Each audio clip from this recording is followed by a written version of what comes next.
Hey, what's going on, everybody? Welcome to Parker's TV, my little channel that I started. Uh, Basically, my channel consists of me being just like you guys, regular dude, buying some crazy stuff all the time. You know, trying out new stuff. I buy all kinds of crazy stuff as well.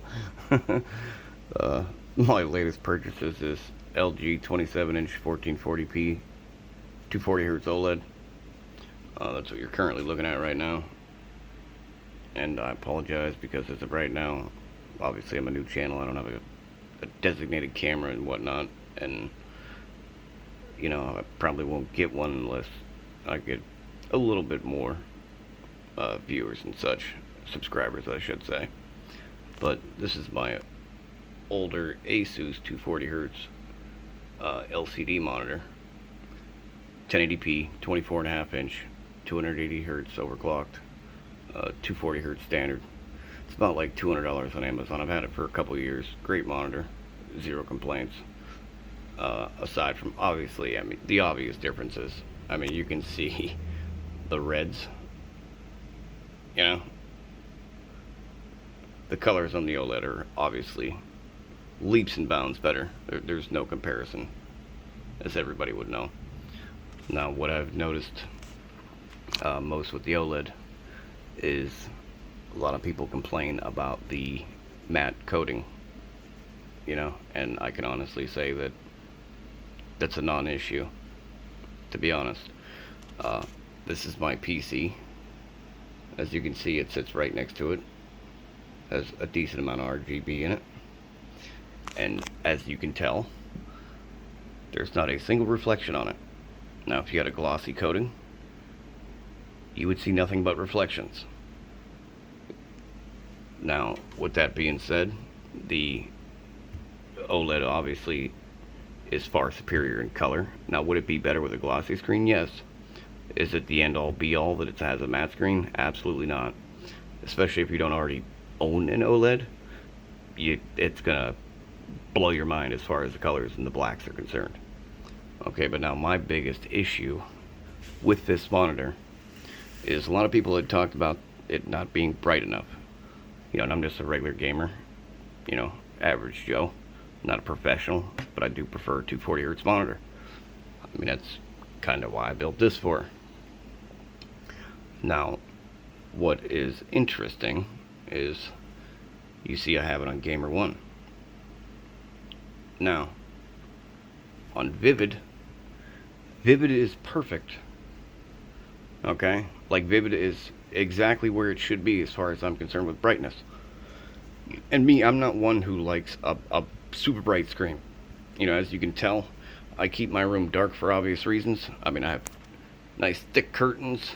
Don't mind little pinholes, you know. Obviously, the cat gets a little crazy when you go to wash curtains. Nothing you can do about that, but regardless. You know, this is perfect. You know, zero complaints here. And just for a comparison, okay, we're gonna do this. There's the OLED. There's the LCD. Okay, as you can tell, brightness is spot on. Looks beautiful. But now, here's the issue. Watch. As you can see, right here, when you put it in Vivid, you get DOS mode off. That's no bueno. You want the DOS mode on. Okay? Now, Gamer 1, DOS mode on. Now, look at the clear difference in brightness. This thing, the OLED, is so dim, it is almost legit unusable. It is that bad. You know, which is sad to say because the monitor itself is beautiful. It feels and looks premium. You know, the build quality of it is perfect. Zero complaints in that regard. I mean, it looks and feels like a premium monitor. There's no denying that. I mean, when you look at it, when you touch it, it feels and looks premium. No doubt about it. You know, but the issue is the DOS mode.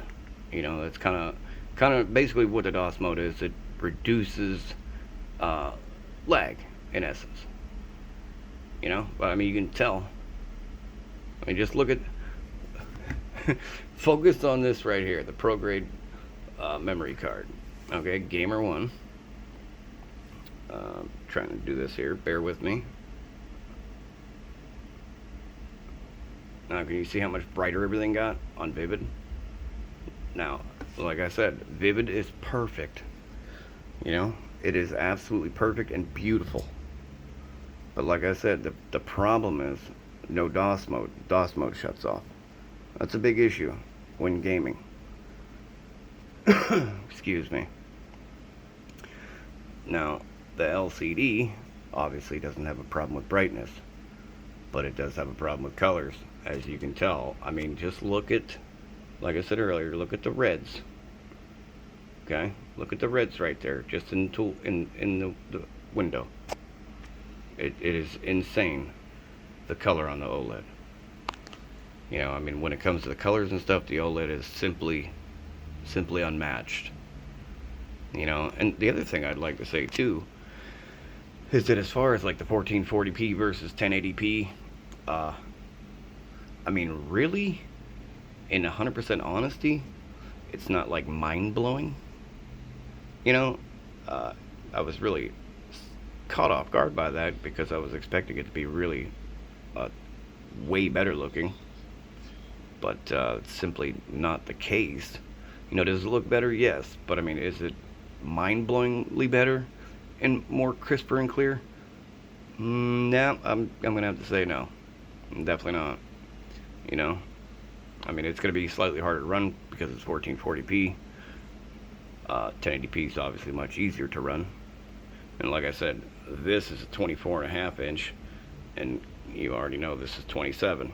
I do enjoy the bigger screen, but the thing is, and that a lot of people don't realize, when you have a 24.5 inch monitor at 1080p, the PPI, pixels per inch, are very similar to 27 inch 1440p. Now, does this have more? Yes. Is it clear? Yes. Is it that much clear where it blows your mind? No. Very similar. The 1080p monitor, as long as you have a quality one, you can't buy a $100 monitor, not even saying that exists, but you get what I'm saying, and expect it to look halfway decent. It's the same thing. You buy a quality monitor, at a 1080p monitor that is, and it's going to look good. It really is. And like I said, I've had this for, probably a couple of years now, and I can honestly say I don't have any issues with it. It's great. Why did I buy this then? Well, simply because I wanted an OLED, for obvious reasons. But one thing I do like about the monitor is the remote. The remote is like hands down one of the best features ever, period. More monitors need to come with this. Another cool little feature, you can see this light right here. They have a light that shines down onto your desk. Basically, it sits behind the power button. There is a power button underneath there, and using the power button to go through the actual menu is terrible. Very unintuitive, so to speak. But this is my biggest problem. And in all honesty, I'm debating on sending it back because it is that dim. I didn't think that I would worry about the brightness because I have an OLED TV as well. But I mean, it is just so it is so dim. I mean, just look at that compared to that right there. I mean, that should tell you everything. And this isn't all the way up on brightness. I want to say this is like at maybe 60, 65-ish at best. So this gets obviously way brighter than it actually is now. And that's the thing. Like, I didn't think that, I would worry so much about it, the brightness of the monitor, because, I didn't think brightness really mattered. But, I mean, considering this is actually so dim, I don't know. I'm really, second guessing that one. I mean, it's, like I said, it's that bad. Aside from that, though, it is a great monitor. you know. And if they can switch it to where, you know, you can put the DOS mode on in vivid, I mean, I would gladly keep it, because as you can tell there, what a difference. What a difference. You know, like, this on this setting is usable. And I understand, you know, oh, well, the colors might not be accurate, you know, but I don't. Let me put it this way. The blue looks blue, the red looks red, and the white looks white to me. I can't tell that it's not 100% accurate, you know, according to a device, which is fine. It looks totally fine, you know. But I just wanted to give my thoughts in case there might be somebody out there like me, you know, debating on getting it. I actually picked this up on sale. I got it for $7.99 on sale at B&H. Unfortunately, the sale's over now, though, but just wanted to cover this for you guys. You know, if anybody has any questions down below, you know, simply comment down below. I'll answer all questions. You know, if you feel like supporting the channel, I did add a donation link. You don't have to. You don't even have to subscribe. That's all up to you. You know, I don't beg for subscriptions. I'm not going to beg you for money. Like, it's totally up to you guys. You know, but if you'd like, I have some other stuff as well that I'd be willing to do some basically reviews on. Like here, I have a blue Bluebird, which I'm going to make a video on, talk about that. This is a keyboard that I built a while back. This is a Space 65 R3 with GMK keycaps. You know, I spent a lot of money on this thing. It's actually a soldered board. First one I ever built, first keyboard I ever built. And then that's my PC. I know it's kind of hard to tell with the reflections, but Strix 4090, 13900K, NZXT 280 AIO, MSI motherboard. I have DDR4 B-die in mine. Fantex P500A digital RGB case. Never an issue, excuse me, with temps or anything like that. And I'll show you. That's what mine's sitting at right now.